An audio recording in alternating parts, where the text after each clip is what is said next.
कहानी है रवि की। रवि एक मिल में काम करता था। 5 सालों से वो शहर की एक मिल में मजदूरी किया करता था। हेलो। हाँ बोलो रमा, कैसे फोन किया? हेलो जी, आप तो हमें गांव में लेने आने वाले थे। क्या हुआ जी, आप आए नहीं? रमा, अभी ठंड बहुत हो रही है और मेरे पास तुम्हें गांव से शहर लाने के लिए अभी पैसे भी नहीं है। तुम कुछ दिन और रुक जाओ वहाँ। क्या कहा आपने? ऐसा मत बोलिए। आप कब से बोल रहे हो कि हमें लेने आओगे? दीपू मुन्नी भी रोज आपका इंतजार करते हैं। सुनिए जी, अगर आप कहें तो मैं खुद ही आ जाऊं क्या आपके पास बच्चों को लेकर? मेरे पास कुछ पैसे पड़े हैं। आप जो भेजते थे मैंने उसमें से बचाए हैं। अगर ऐसा है तो फिर आ जाओ, और तुम्हारे पास घर का पता तो है ही, वहाँ ही चले जाना। रमा अपने दोनों बच्चों को लेकर गांव से शहर के लिए निकल जाती है। उसके साथ उसकी बहन दिव्या भी होती है। रमा के माता पिता की मृत्यु के बाद अब वो बेचारी कहाँ जाती, इसलिए रमा उसे अपने साथ ही ले लेती है। ठंड का समय चल रहा था, दिसंबर का महीना, जिसमें कड़ाके की ठंड पड़ती है। रात होते ही रवि मिल से अपने घर को निकलता है। अरे यार, आज तो कुछ ज्यादा ही ठंड पड़ रही है। हाँ यार रवि, ये ठंडी ठंडी हवाएं और चारों तरफ पड़ती हुई धुंध, बहुत सी ठंड है भाई। चल जल्दी जल्दी घर चलते हैं। रवि अपने घर पहुंचता है। वो एक झोपड़ी में रहता था। रवि अपने बच्चों को देखकर बहुत खुश हो जाता है। वहीं वो अपनी साली दिव्या को भी देखता है। अरे दिव्या, तुम यहाँ? ओह अच्छा, याद आया। कोई बात नहीं, अब तुम हमेशा ही हमारे साथ रहना। पापा, मुझे आपकी बहुत याद आ रही थी। हाँ पापा, आप हमें लेने क्यों नहीं आए? बच्चों, मुझे थोड़ा सा काम था। तुम दोनों ने कुछ खाया? हाँ जी, मैंने दाल चावल बनाए थे। आप भी हाथ मुंह धो लो, मैं आपके लिए भी खाना लगा देती हूँ। खाना पीना खाने के बाद सभी लोग फर्श पर सो जाते हैं। यहाँ रवि के पास बस एक ही कंबल होता है। अब पांचों लोग नींद में उस कंबल को अपनी अपनी तरफ खींचते हैं। एक तरफ रमा और रवि लेटे हुए थे, दूसरी तरफ दोनों बच्ची और दिव्या लेटी हुई थी। रमा को ठंड लग रही होती है, तो वो सारा कंबल अपनी ओर खींच लेती है। ठंड तो उस समय सबको लग रही होती है, ठंड जो इतनी कड़ाके की पड़ रही होती है। तभी रवि उठकर देखता है कि उसके बच्चे और उसकी साली दिव्या ठंड से कांप रहे होते हैं और सारा कंबल रमा ने ओढ़ा हुआ होता है। रमा, उठो उठो जल्दी। क्या हुआ जी, आप जाग क्यों रहे हो? वहाँ देखो। रमा अपने बच्चों और बहन की तरफ देखती है और वो घबरा जाती है। उसके बच्चे और बहन ठंड से कांप रहे होते हैं। हाँ जी, आप देख क्या रहे हो? जल्दी से कंबल बच्चों पर डाल दो ना, ठंड बहुत है। रवि सारा कंबल बच्चों और दिव्या पर डाल देता है और रवि और रमा दोनों ही बिना कंबल के ठंड से ठिठुर के सो जाते हैं। सुबह रवि और रमा दोनों ही जल्दी उठ जाते हैं। रमा, तुम ठीक तो हो ना? तुम्हें सर्दी तो नहीं हो गई? रात को बहुत ज्यादा ठंड थी, मैं इसीलिए तुम सबको यहाँ नहीं बुलाना चाहता था। मेरे पास तुम्हें ठंड से बचाने के लिए कपड़े भी नहीं है। मुझे माफ कर दो। हाँ जी, आप क्यों माफी मांग रहे हो? आप चिंता मत करो, मैं बिल्कुल ठीक हूँ। आप तैयार हो जाइए, आपको मिल भी तो जाना है। मिल जाते हुए रवि परेशान सा लग रहा होता है। वो सोच रहा था कि मालिक से एडवांस पैसे ले लेगा, जिससे वो एक और कंबल खरीद कर ले आएगा। लेकिन जब वो मिल जाकर देखता है तो मिल में जोरों की आग लगी हुई होती है। वो अपने दोस्त प्रीतम से पूछता है। प्रीतम, ये मिल में आग कैसे लग गई है? ये कैसे हुआ? अरे क्या बताऊं यार, शॉर्ट सर्किट हो गया और मिल में आग लग गई। अभी मालिक आए थे, उन्होंने कहा कहीं और काम ढूंढ लो। मेरे पास इतना पैसा नहीं है कि मैं दोबारा काम शुरू कर पाऊं। रवि प्रीतम से ऐसा सुनकर और निराश हो जाता है और सोच में पड़ जाता है कि अब तो वो इतनी जल्दी कंबल कहाँ से लाएगा। ना काम है और ना ही पैसे। प्रीतम, अब हम क्या करेंगे? क्या काम करेंगे? देख भाई, मेरे पास कुछ पैसे हैं जिनसे मैं एक छोटी सी चाय की दुकान खोलूंगा। मेरे पास थोड़ी सी सेविंग्स है। तू बता, तू क्या करेगा? पता नहीं यार, मेरे पास तो पैसे भी नहीं है। जितने पैसे यहाँ से मिलते थे वो पैसे तो मैं अपने गांव भेज देता था।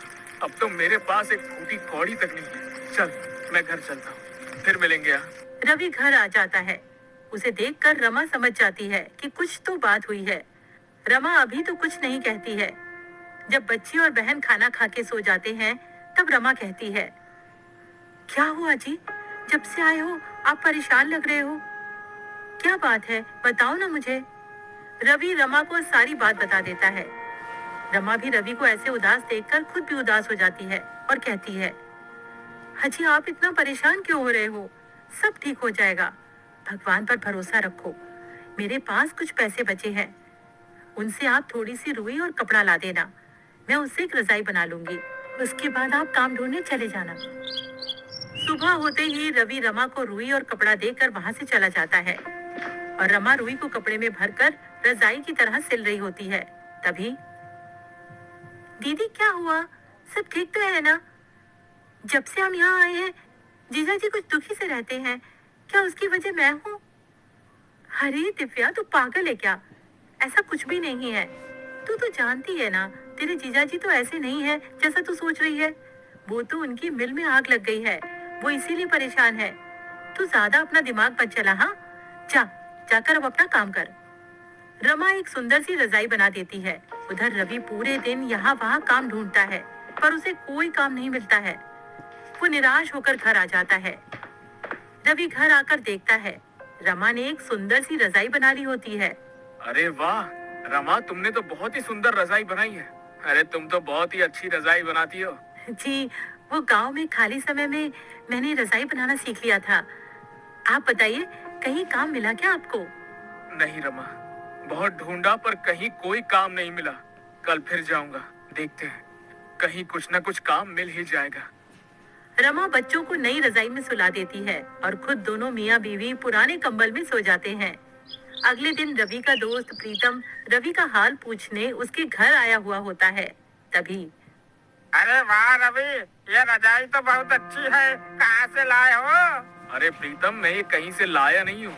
ये रजाई तो तेरी भाभी ने बनाई है। क्या कह रहे हो? ये रजाई भाभी ने बनाई है? भाई, ये तो बिल्कुल वैसी ही रजाई है जो दुकानों में मिलती है। अरे वाह भाभी जी, आप तो बहुत ही बड़ी कलाकार हैं। अरे तू वो सब छोड़, ये बता तेरी चाय की दुकान का क्या हुआ? हाँ भाई, मैं इसीलिए तो आया हूँ। मैंने हाईवे पर एक चाय का स्टॉल खोला है। तू बता, तेरा क्या हुआ? कहीं पर काम मिला कि नहीं? नहीं भाई, अभी तो मुझे कहीं भी कोई काम नहीं मिला। मिल जाएगा, वैसे भी मैं ढूंढ तो रहा ही हूँ। अच्छा, आप भाभी एक रजाई मेरे लिए भी बना देना, मुझे ये रजाई बहुत पसंद आई है। जी भाई साहब, मैं आपके लिए भी एक ऐसी ही रजाई बना दूंगी, आप ले जाना। अच्छा रवि, तुम एक काम क्यों नहीं करते हो? क्यों ना तुम रजाई बेचना शुरू कर दो। भाभी जी बहुत अच्छी रजाई बनाती है, लोग खूब खरीदेंगे ऐसी रजाई। तुम बोल तो ठीक ही रही हो, अभी तो मेरे पास कोई और काम नहीं है और ठंड भी बहुत पड़ रही है। चलो ऐसा ही करके देखता हूँ कुछ दिन। पर प्रीतम, मैं ये रजाई बेचूंगा कहाँ? हाईवे पर मेरे चाय के स्टॉल के पास तुम भी रजाई बेच सकते हो। पर प्रीतम, एक और दिक्कत है, मेरे पास पैसे भी नहीं है सामान लाने के लिए। अरे तुम चिंता मत करो, ये लो पैसे, इनसे तुम सामान ले आना है। ठीक है, फिर मैं आज ही रजाई बनाने का सामान ले आता हूँ। क्यों रमा, ठीक है ना? आप जैसा भी कहो, मैं तो आपके साथ कोई भी काम करने को तैयार रहती हूँ। रवि और प्रीतम दोनों चले जाते हैं। रवि बहुत सारी रुई और कपड़ा घर ले आता है। उसके बाद रमा रजाई बनाने का काम शुरू कर देती है। रवि के साथ साथ रमा की बहन दिव्या भी उसकी मदद कर रही होती है और बच्चे भी रजाई में रुई भरने में लगे हुए होते हैं। 2 से 3 दिन में सबने मिलकर 10 रजाइयां बना ली होती हैं और रवि सारी रजाइयां लेकर हाईवे पर प्रीतम के बगल में ही बेचने लगता है और देखते ही देखते उसकी रजाइयां बिकने लगती हैं। वो रजाइयां बहुत सुंदर लग रही होती हैं, इसकी वजह से लोग खरीदने आ रहे होते हैं। देखा तुमने रवि, बिक गई ना सारी रजाइयाँ। अब तो बस रजाइयाँ बनाते रहो। रवि घर जाकर रमा को सारी बात बता देता है। रमा बहुत खुश हो जाती है और रवि और रजाइयां बनाने की तैयारियां करने लगता है और रवि का रजाइयों का कारोबार खूब अच्छा चलने लगता है। इस तरह रवि अपना खुद का काम करने लगता है और अपने परिवार की सारी जरूरतों को